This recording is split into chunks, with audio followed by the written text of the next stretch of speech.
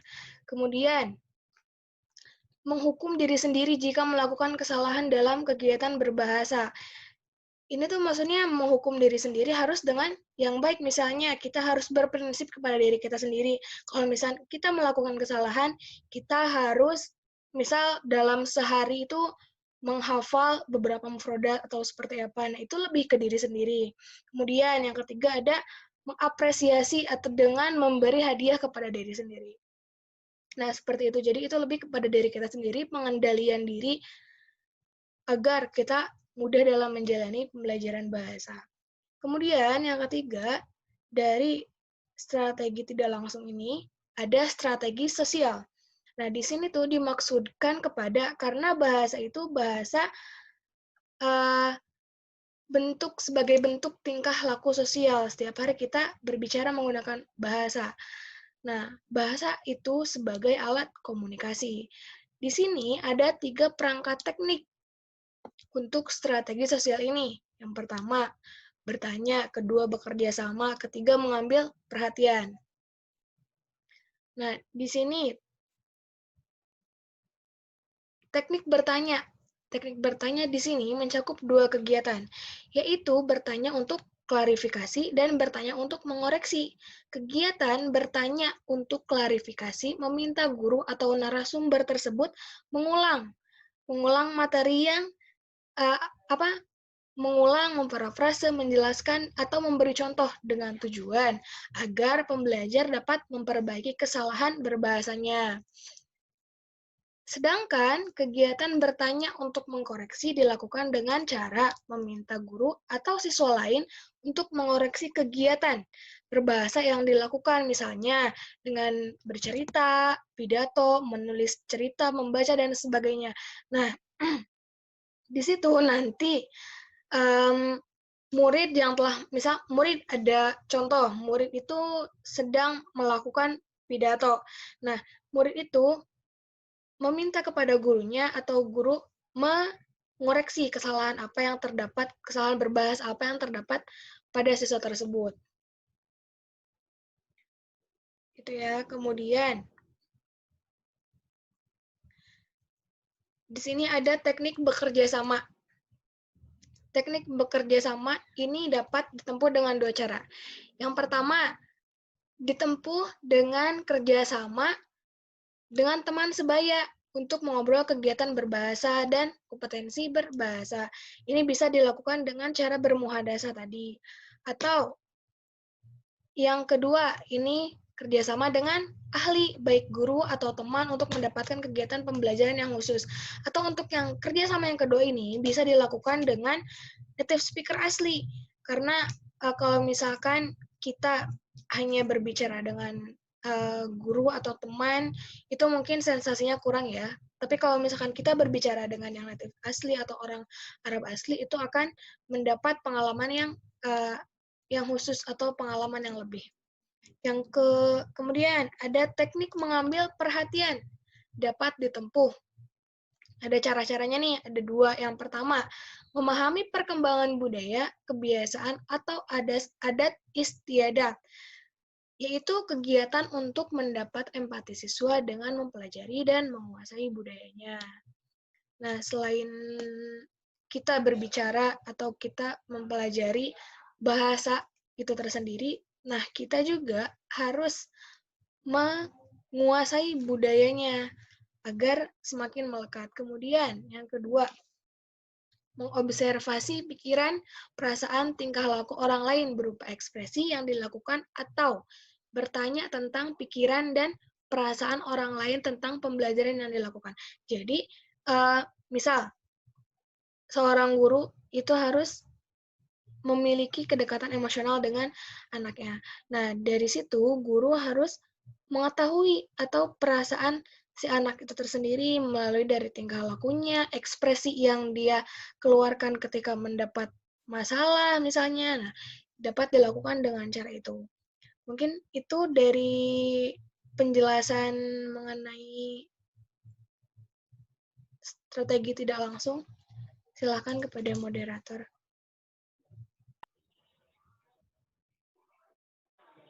Ya, baik. Teman-teman sudah mendengarkan penjelasan terakhir dari Saudari Siti Nurfaizah tentang strategi tidak langsung. Baik, kesimpulan atau poin-poin penting yaitu yang dapat kita ambil pada presentasi hari kesempatan kali ini. Yang pertama, strategi pembelajaran bahasa Arab adalah perencanaan yang sistematis yang dilakukan oleh guru dan masih merupakan rencana garis besar untuk mencapai tujuan pembelajaran bahasa Arab, yang dimana strategi ini strategi langsung, istirotijiyat al-mubasyarah, dan yang tidak langsung, wabairul mubasyarah. Yang langsung terbagi tiga, yaitu strategi memori, strategi kognitif, dan strategi kompensasi. Nah, yang tidak langsung pun terbagi tiga, yaitu strategi metakognitif, strategi afektif, strategi sosial. Ya, baik, mungkin cukup sekian presentasi dari kami kelompok 9. Saya Muhammad Ramadan. Mohon maaf kalau ada kendala seperti macetnya video dan lain sebagainya, karena memang seperti ini. Mohon dimaklumkan. Kalau ada pertanyaan yang ingin ditanyakan, kalau ada sesuatu yang kurang, bisa ditanyakan di kolom komentar di bawah. Ya, maksudnya nanti di list aja. Kita jawab bersama-sama ketika waktu pelajaran. Oke. Saya Lutfi Ramadan dan rekan saya Saudari Siti Nurfaizah dan Saudari Wildatul Muyassiroh. Mohon maaf jika terdapat banyak kesalahan pada presentasi kesempatan kali ini. Mungkin cukup sekian. Wassalamualaikum warahmatullahi wabarakatuh. Waalaikumsalam warahmatullahi wabarakatuh.